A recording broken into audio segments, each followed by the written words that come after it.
Greetings and welcome to Georgian Crossroads. This is Byrne, and today what we're going to do is the final of our 5-part series on my most recent journey into the Kazbegi region in the Caucasus Mountains. And today there's no specific emphasis the way I have been doing it. Instead, it's odds and ends that didn't fit anywhere else, particularly on my way out. And so I hope you enjoy this. Let me know what you think. And do subscribe. Do like this. It helps the algorithmic gods. Share these videos. It would be nice to get a few more subscribers on this channel. And hey, let's watch the video. See where we're going.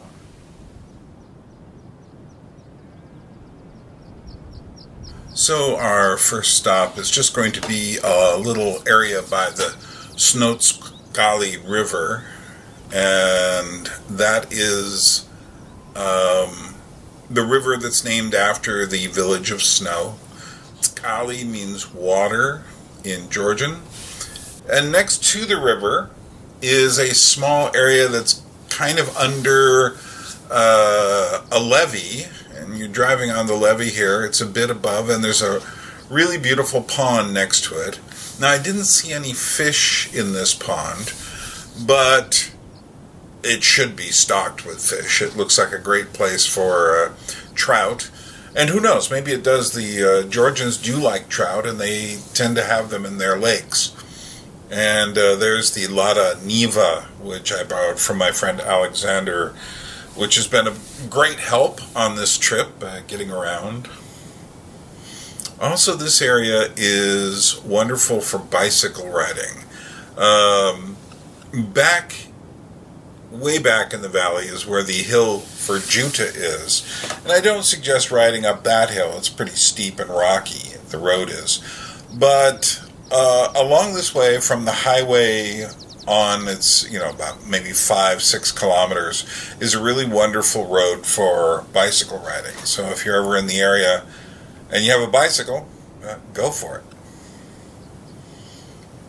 And then if you look up, and we're going to scan up the side from the pond, up the side of the mountains here, and these are these very gentle mountains. They look just like hills in California or something, but they're about 7,000 feet up in the air, 7,000 to 8,000 feet these mountains are.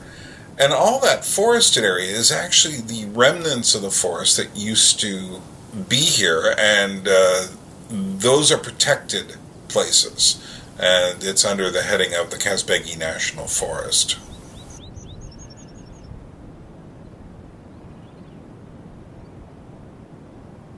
So there's Mount Kazbek or Kazbegi itself, over 5,000 meters, making it 15,000 feet for my American friends. It hovers over everything wherever you are in the valley, and everything else is below it. Now, there are actually taller mountains in Georgia, but this is one of the taller ones, taller than Mont Blanc in France.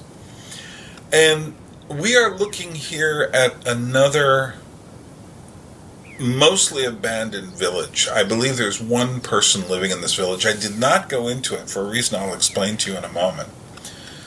But it's across this Snostsqali River from Untitled, which is a small village. This is not actually the name of this village.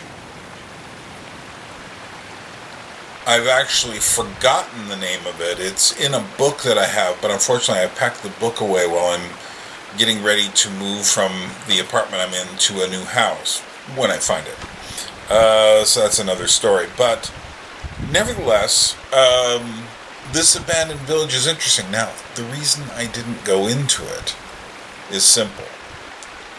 You may notice in the background some barking dogs.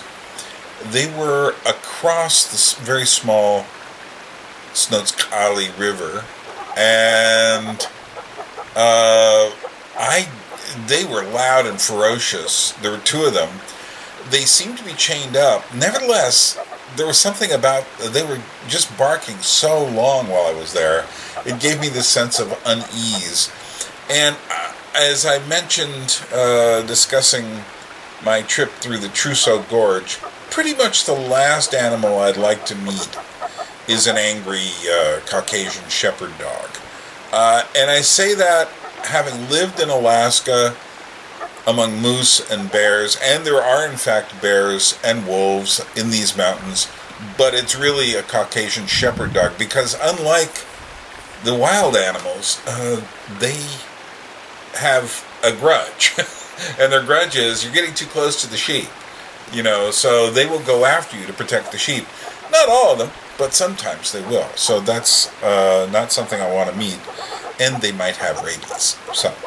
But these dogs were chained up. Nevertheless, I got this unsafe by. But look at these houses.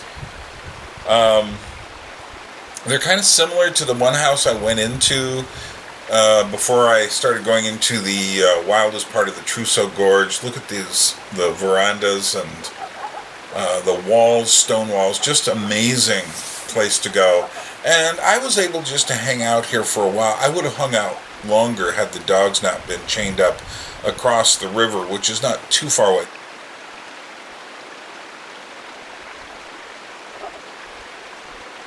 This is the road leading up to that village. And when I first saw it in the morning, I did see people parked up there. But I didn't feel any sense of trespassing or anything. Like I say, it was just these dogs. They just sounded menacing. That kind of made me feel like, So here we're going to pan across the valley. Snow is further down the valley that way. And that's the village of Snostsqali across the way there. And there's a power line because there is some hydropower further up the valley. So I was staying, as I had said at the beginning of this series, in the little village of Snow. And this was my final evening there. And so you can see the tower in the distance. We'll get closer to it. And then there's the side of one of the mountains there that's got some scree and probably shale scree, that so much of the village is made of shale. But it's also got great pasture land for the cows which are in the village. And there's another shrine there, that little white box. But further up, I never was tempted to go to this one, was the shrine. Look where it is. It's perched on a little cliff. Now, how do you get to that? Well, I'm sure once you get up there, you'll see a way, but it just didn't look very safe to try to get to. And this guy was kind of studying me, and I was studying him. I was trying to read his body language. What do you think he's saying? But you'll notice on his legs, he's got a little rope attached to him. That's how they keep him in this one spot. What they're really doing is feeding him and they'll stake him. I saw them do the same to a horse. They'll stake them in one spot and just have them kind of nibble on that for a while. Rather than have them, they don't let the horses and the donkeys run around the way they do the cows, because evidently the cows are much stupider. And that's just the life of cows. Here's an old piece of farm equipment, probably used for hauling, any number of things, but really logs, and most importantly, the rocks they use for their buildings here. And I think that you have to have a really sturdy vehicle like this. Now, this one's got flat tires, probably hasn't been used in a while. They have more modern equipment. But I have a theory that in Georgia, if you just leave anything out long enough, it eventually becomes a work of art. What do you think? So, the next thing we're going to look at is behind a stone fence. Right there. And there you can see, what I mean about the rocks used for everything in this village. But beyond that is a little field with potatoes. And potatoes grow great up in these valleys because the valleys are cooler than down in the lower lands. You don't grow potatoes in hot weather. You grow them in colder weather. because you need that. They need lots of water, but they also just need that. They don't like superheat. So that's why you grow potatoes in those kind of climates. But here you see some patchwork fencing. And, Georgia is a poor country. And so people get quite practical and ingenious, just finding any bit and piece of something to make a fence out of. Particularly in a small village like this. There's not a lot of money in this village. So you got to make the fences with whatever you have to make a fence out of, which I find fascinating. And here we see an old bus. Looks like it's got some boxes and stuff in it. These old buses are often used for storage sheds, for practical things. But look at the fence. It's like it's got pieces of local wood, but then it's got bits of netting and, cyclone fencing and, looks like bits and pieces from some sort of recent farm equipment that was probably made in China. It's just, this is small village life in Georgia. And the reason for the fences are to keep the cows out, because the cows are given free rein when they're taken up into the mountains, and you don't necessarily want them in your yard. So this was my last night there, and the moon came out, and so I just set up the tripod and let it go for about 15 minutes, and here I've sped it up for you about 4 times, or maybe 8 times, just to give you a sense of the movement. But it's risen from behind the mountains in the valley, and of course being there, my camera equipment is pretty lo-fi, but being there is just a very magical experience when the moon comes out like that. Okay, so now we're going to back on the road. The next morning we're heading back towards Tbilisi, but before we do, we're still up in the mountains, and I stopped at the area called Sioni, which I suppose would mean Zion if we were to translate that into English. And there's a wonderful tower that kind of stands above the highway. And if you've ever been on the Georgian military highway going towards Stepan Saminda or Gergeti, you've undoubtedly gone straight under this tower. The towers were used to protect the people in the village from attacks. If there was some sort of foreign invader coming, they would all get into that and take their cows and valuable things with them. Also, these towers have been around for a long time, and they say one of the reasons that they seem to stay so long is because mixed into the mortar is raw egg. Now, below the tower where I am, there are cows, and cows just seem to have the run of everything in Georgia. As soon as you get out of Tbilisi, literally, you start running into cows. I mean, if you're in Sololaki, which is above the old town of Tbilisi, and then you take the road that goes up towards Kajori, then what happens is as soon as you start getting up the road, you'll see cows on the side of the road. And literally, cows are everywhere in Georgia. And they are tremendously obtuse. They don't care about cars in the road. That, I think, is the village of Kanobi. And I am standing right near the Soviet World War II memorial for the area. But, the cows are sitting there. Now, you're sitting there saying, well, Byrne, what do you mean they can roam anywhere? Well, they don't want them roaming into the World War II memorial. But they don't care if they get on the highway. Georgians tend to build walls around their property to keep the cows and other things from getting in. Sometime I'll do a whole study on the way Georgians organize their buildings. But these cows they would just stand there and look at me, Obviously, I wasn't going to provide any food for them, nor was I going to milk them. So, they were kind of like, this guy owned the road. I mean, he was just standing there for like 5 minutes. Cars would go back and forth. he might move if he felt like it. He was just studying me. And, she was studying me. And, but really, this cow had an attitude, more than the others. And I found that really fascinating. I like animals with a bit of character. And in a moment, you're going to see exactly what I'm talking about. So, here's a cow just kind of there. Car goes around it. Now, what happens if you get all these huge trucks? And I've shown you lines and lines of trucks. The trucks just go around the cows. That's, the cows have the right of way, essentially. And you'll see them, they like to lay on bridges for some reason. And I find the cows up here pretty fascinating for their laconic attitudes. Cows are not really intelligent, but I used to live in Alaska, and we had moose there, and they're kind of on that level, dumb. And it looks like they're being kept away from the highway, but as I just showed you, that's just an illusion. They aren't really being kept away from the highway.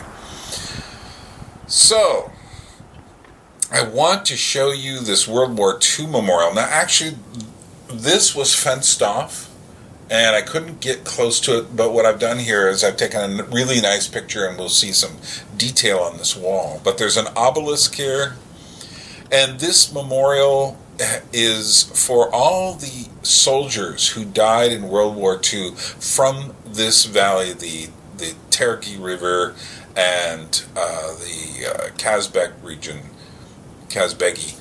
This is the memorial. Look at the imagery on here. I really wanted to get close and do a lot of photographs on this, but I could have easily gotten over the rope that was fenced off, and it looks like they're just letting it go to ruin. But the imagery on there, go back and look at it. It's just absolutely fantastic.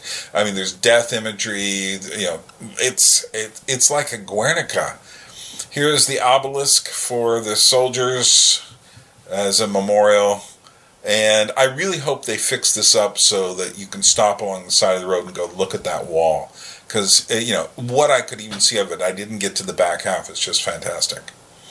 Meanwhile, as I was crossing over the Javari Pass, Javari means cross, I realized there was a German cemetery up there, and this is for German prisoners from World War II.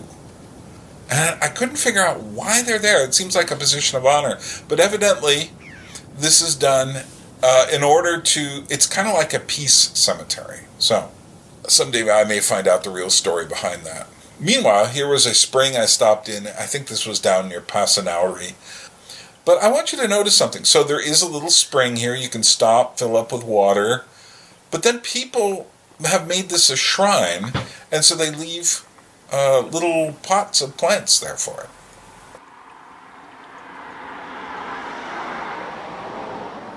Well, I hope you enjoyed that kind of potpourri of various images from the Kazbegi region of the Greater Caucasus Mountains here in Georgia. And there are so many places to explore here. I'm still just beginning.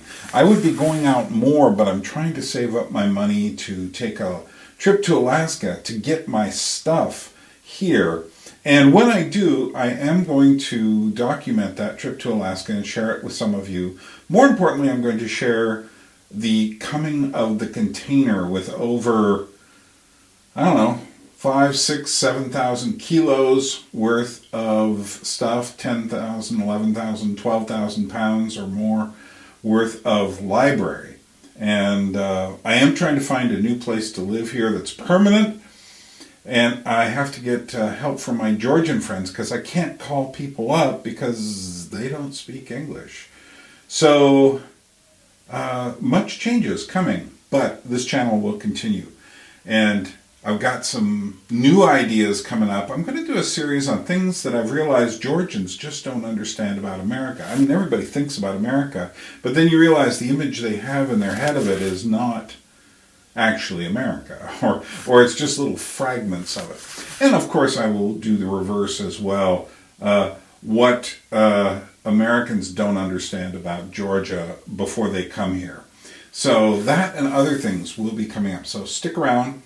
Meanwhile, Nakwamdis Kagad Ikavi, and Droebit.